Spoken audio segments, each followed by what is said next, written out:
So I think that what will happen is that we will have slower growth in population, slower growth in the economy, but still enough growth in those sectors in order to trigger a climate crisis. The reason why the population is going to grow slowly is that women are going to choose to have fewer children. They will choose a career rather than having children. The economy is going to grow slowly in the rich world because we have so few people left in agriculture and manufacturing and office work that we can no longer increase productivity in the traditional way. Most people now work in health, care, culture, where there is no productivity increase. As a sum, the population won't grow as fast as it did before, and the economy will not grow as fast as it did before. However, the problem is that in spite of the slow growth, greenhouse gas emissions, climate gas emissions are going to continue to grow because we will continue to use fossil fuels much more than sun and wind and biomass and hydro. And as a consequence, in 2052, we will have a world which has fewer people than most people think, has a smaller economy than most people think, but has a very much higher temperature than most people think. What to do? There is actually only one very simple thing to do, and that is to stop using coal, oil and gas.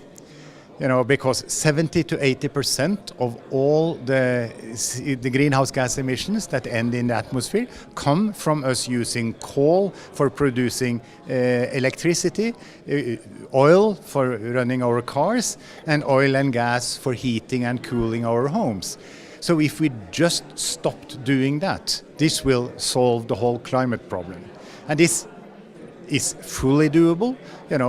It means that instead of building new coal, oil and gas activity, we will build solar panels and windmills and hydroelectric farms. Instead of letting people buy new fossil cars, we ask them to buy electric cars, and instead of heating their homes with oil and gas, we ask them to heat with electricity and heat pumps. And that's it. So that's very simple. How much would this cost? It only costs of the order of 1% of your income. So if everyone agreed on a 1 to 2% tax increase, the whole problem would be solved. Do I think that human beings in the West are going to accept the tax increase? My answer is no. And as a consequence, I think that we are going to run into self-created problems by 2052. Stop using coal, oil and gas. And this is, of course, resisted very heavily by those that live from producing coal, oil and gas, and those people that own those companies and mines and car factories.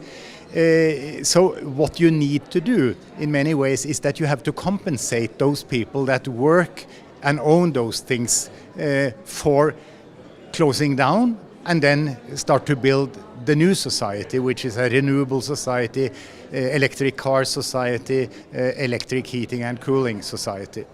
So at the finer detail, beyond banning the investment in new oil, coal and gas-fired electricity, banning the purchase of new fossil cars, and banning the building of energy inefficient buildings.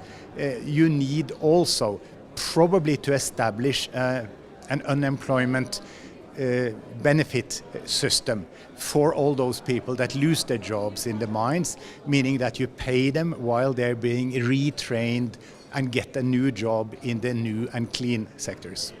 So why doesn't this happen by itself?